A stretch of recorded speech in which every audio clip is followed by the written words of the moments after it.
It doesn't say every individual resident has to file a complaint. I believe that's our internal procedure, and I think it should change so that we can hold GFL accountable.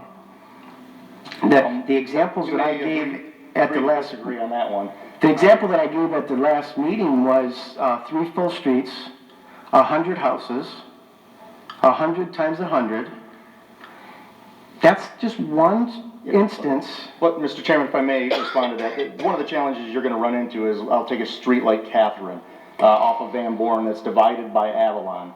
It's probable at times that the dead end side is missed on Catherine, and it may be reported that the entire street was missed, when in fact it was not the entire street.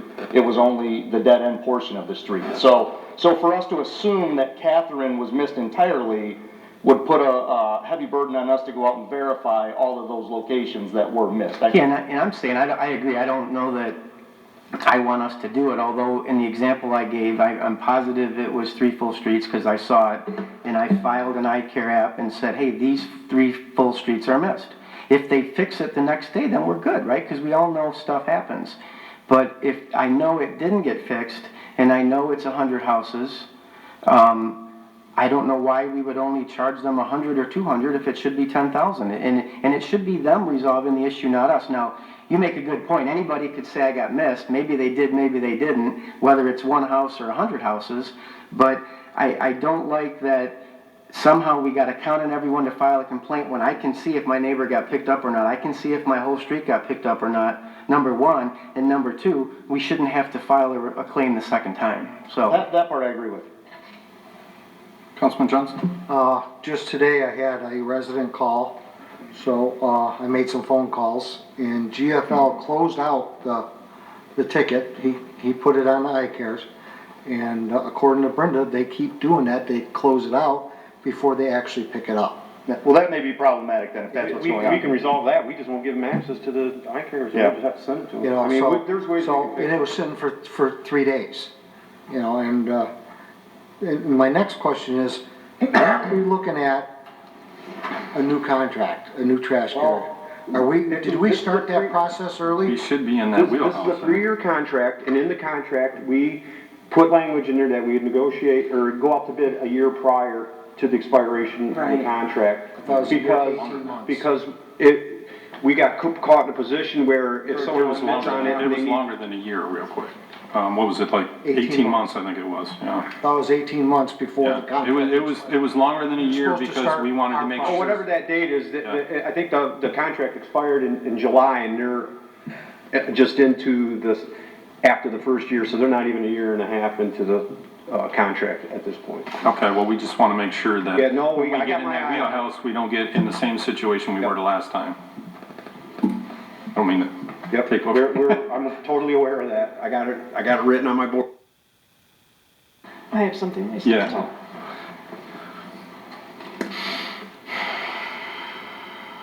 I picked a fun night to come to council, didn't I? All right.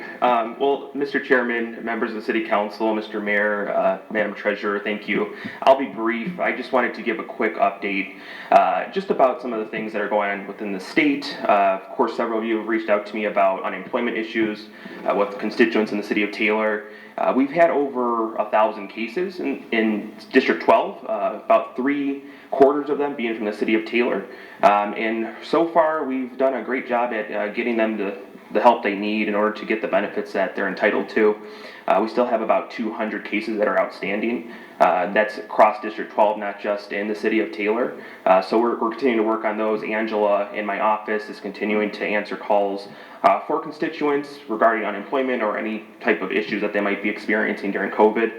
So please continue to have folks call my office with any state-related issues, and we'd be happy to help them. The phone number again for my office is 517-373-0852, and of course they can always email me directly at alexgarza@house.mi.gov.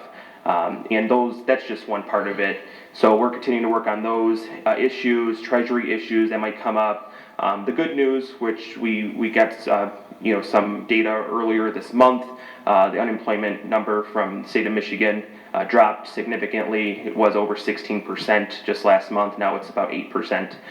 So we're seeing folks return to work, even though COVID, of course, still exists and will for the next time for the time being, and we don't know when it will subside, but we're seeing a lot more folks go back to work, which is a good signal for our state's economy. So we're going to continue to see those numbers, and I'll update you on those.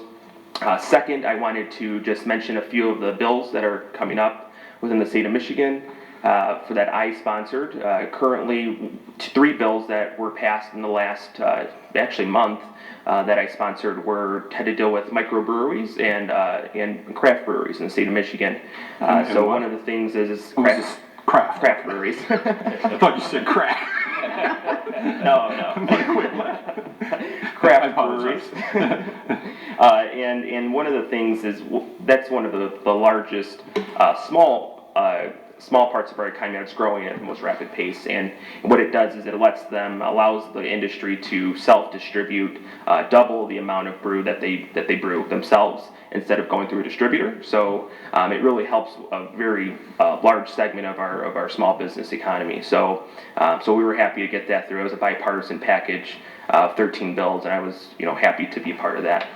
Second, we actually were looking just recently today, which passed the Transportation Committee, which will rename part of I-75 in Taylor between Allen and Eureka Road, the Holly-Magoo Memorial Highway. So that passed out of Transportation today, and will be headed to the House floor, and then it'll go to the Senate, and then we'll have a ribbon cutting and everything else, which everyone will be invited to that. And lastly, one of the bills that I sponsored about 2 or 3 months ago now had to deal with census workers. So one of the things that we're seeing in many communities downriver and across the state is that there's folks impersonating census workers and going door to door. So we're seeing many elderly being preyed on for their social security numbers, birth certificates, things of that nature, especially right now with census workers going door to door.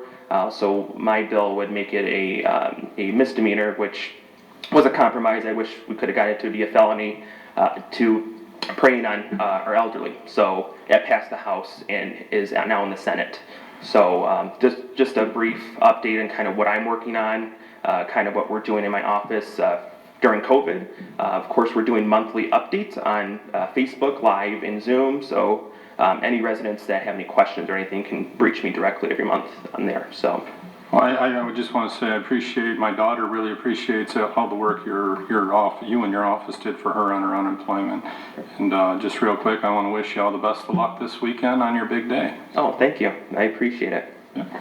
Through the chair, I have one question. That last bill you talked about, does it specify just if somebody's impersonating a census worker only, or could it be another scenario where they're, Yeah. just misrepresenting themselves? That's a good question. So currently on the federal level, there's actually law that states that you cannot impersonate a federal employee. The problem that we're seeing in the state of Michigan, and I'm sure across the nation, is that the federal government is not willing to take on the cases. So when they come up to like our local prosecutor or even our county prosecutor, they're not able to do anything with them because they send them up to the federal government. They're not able to prosecute them. So what we needed to do here on the state level was pass something that specifically targeted the census workers, especially with the time being. But yeah, we can expand upon it. Currently, that's not the way it reads, though. Okay, thank you. And just one more thing I actually had. We're doing a virtual update, District 12 virtual update, September 21st at 7 p.m. It'll be myself, my staff, some other department directors will be on just to talk about different things that are going on within the state. So I'm happy to answer any additional questions you might have, and that's all I had. Councilman Johnson? No, I'm good with. Oh, okay. Did anybody have any questions for State Rep? All right. No, appreciate you coming. No problem. Thank you. Thank you. Councilman Johnson, you had something you want to bring up? Real quick, I was contacted by the VFW riders, and they want to do a presentation to the police chief, and they invited us all to be there September 11th at 5:15 at Preview Plaza. They're going to be giving them teddy bears to give out to the residents when, there's situations where it requires that. Where's that at? It's going to be in Preview Plaza, Oh, okay. 5:15, September 11th. Okay. Chief, did you hear that? Okay. Councilwoman Patts, you had something? Yeah, I just wanted to know when we're gonna be able to open up to the residents to come to our meetings. I know we had discussed on having chairs outside there, if we have them 6 foot apart and Yeah, all that kind of well, stuff. according to that email I sent everybody, we're still under an executive order that allows us, everybody sitting in here is basically an employee. We can't gather, you know, there's 50 and then there's gatherings of 10, so there's still a lot of gray area there. And it was legal's opinion that it would be best that we don't violate any sort of executive order right now to continue to keep the meetings the way we're doing them right now. Okay, and that brings me to the study sessions. Are we gonna go back to study sessions? I ask a lot of questions, of course, which is good for the residents, but I always ask a lot of questions. Sure, I mean, we could, if you guys wanted to do that, we could do that. I figured we would be minimalizing, you know, the more time we're together and in here, so that's why I've kind of been doing that. And we expect if you got questions here, that's where you're gonna be. Well, you're gonna hear I them mean, from me. if you guys wanted to do a study session, by all means, I could do that, but we would